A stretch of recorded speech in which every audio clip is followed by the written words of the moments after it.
Hello Chameleon Wranglers, it is time to hook up the hydration to my cage. Now in the last episode, I finished putting in the substrate. You will notice that I put on the entire leaf layer without putting in plants. Well, that was because I was demonstrating how to do it. Usually you put plants in and then the final leaf layer. I should have said that, but I got so caught up in show business. Anyway, today we're going to be hooking up the hydration system, which includes a mister and a fogger. For this particular build, the new cage that I just built is going to be going into a rack that has a total of 4 cages, including the one that I just built. Now, I could either use 2 of the Leap Misters and 2 of the Leap Foggers, or else get 1 Mist King and 2 of the Leap Foggers. In this particular case, I decided to go with 2 of the Leap Misters because I wanted to thoroughly test them. If you have any more than 4 cages, then definitely go with the Mist King, but there is a little bit more that goes into setting that up and some strategy. So today, we're going to be using 2 Leap Misters. So let's get an introduction to the Leap Mister. This is a personal size mister that's good for driving 2 nozzles, so you can either run 1 cage with 2 nozzles or 2 cages with 1 nozzle. In my particular build, I'm driving 2 cages with 1 nozzle each. The Leap Mister is very nice in the way that it has its own little reservoir there, so you don't have to get a pail or something and start drilling holes in it and such, which you have to do with the Mist King. Now, the one thing that's taken me a little while to get used to is the timer on this. This is a normal cyclic timer where you program the interval, like you're going to mist every 1 hour, 2 hours, 4 hours, 8 hours, up to 24 hours. And then you program how long you're going to mist. So you can mist for 2 minutes every 4 hours or such. You don't get the fine control like you do in the seconds timers that are in the higher end systems. And so that's the one thing that I'm getting a little used to. But so far, it's working fine. You will have difficulty implementing the traditional Chameleon Academy hydration schedule, but there's many schedules that will work, and so I don't mind trying out different things. One very convenient thing for the Leap Mister is that it's top fill, so you can just pour water in when you need to fill it up. Next is the Leap Fogger. Now, this is modeled after my favorite fogger that's been available on the market, so I already know this one very well. I like it because it's got a 4-liter reservoir capability, it's top loading, and it has 2 tubes coming out. So I can fog 2 cages at once. If you need to fog more than 2 cages, you can always put together a PVC pipe system that will have as many outlets as you want. Now, the timer on the fogger is a cyclic timer as well, but I really don't have a problem with that at all because when I fog for long times. And if I want to implement the Chameleon Academy hydration schedule, I can just get an appliance timer, set the fogger into continuous mode, and just have the fogger be driven by the appliance timer. Now on the controls for the fogger, the interval timing programming is called CT and the duration is called WT. I can't help you as to what that stands for. Yeah, I know what you're thinking. Bill, why don't you do your research? All right, fine, I'm gonna do just that. I'm gonna message Tim and see if we can get this cleared up. Hey Bill. Yeah, so the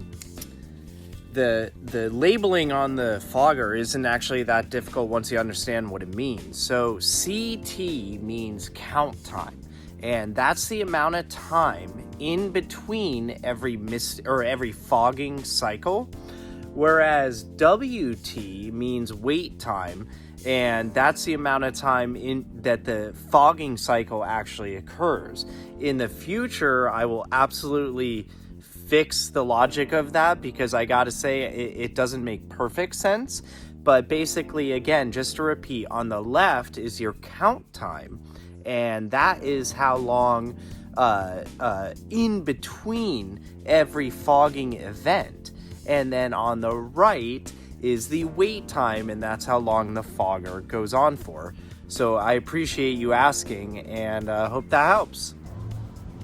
All right, there's your answer. So on with your regularly scheduled program. Setting all these things up is pretty straightforward. For the mister, you do need to punch out the hole for the mist nozzle in your cage and then install the Leap Mister. This hole is compatible with the Mist King mist nozzles, but I want you to be aware it's not compatible with the Climist mist nozzles because the Climist doesn't have enough threads to catch the nut. Now you need to figure out where to place the mister and the fogger. I like these wire baskets that just hang on to the racks. They're just big enough that I can fit a mister and a fogger, and so I put a mister and a fogger on both sides of the rack, and my mister drives a row of cages, and my fogger drives a column of cages. So depending upon what your configuration is, you may have to get creative. And if you have a single standalone cage, well, it gets pretty easy. You just have one place for the mister and the fogger to go. One thing I want to tell you when you're installing your fogger hoses is to make sure you don't have any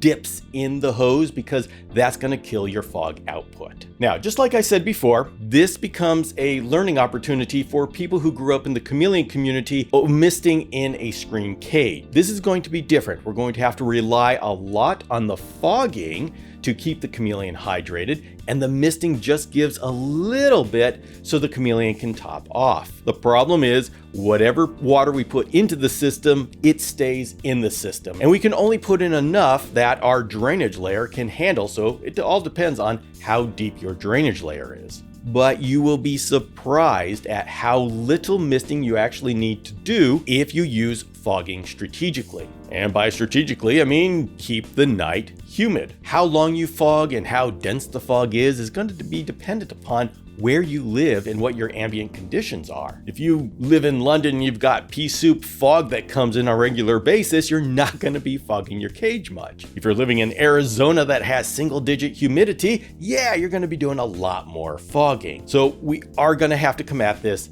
intelligently. My hydration schedule for the Chameleon Academy gives a middle of the range, something that you can start with. It basically has the fogging starting around midnight, 1 o'clock, and going until the lights come on. And so you can start with that and adjust as you need to. The fog is actual water, so that will stay in the cage. It's just as far as hydrating the Chameleon, it's much more efficient than trying to do it using spray. So when it comes to setting up your mister and your fogger, that's about it. After that, just two things to consider.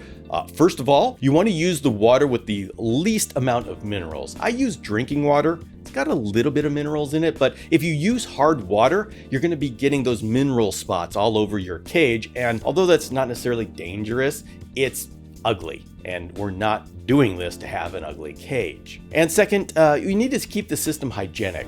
And so you have to clean your hydration systems. And if you don't know how often you should do it, I'd say just start doing it every weekend, and that should do you just fine. So thank you very much for joining me for the Mister and Fogger build. In the next episode, I asked Michael Nash about balancing the hydration needs of the chameleons and the environment. This episode is part of a video series all about chameleons and bioactive environments. Subscribe to the Chameleon Academy to catch them all, and I will see you later.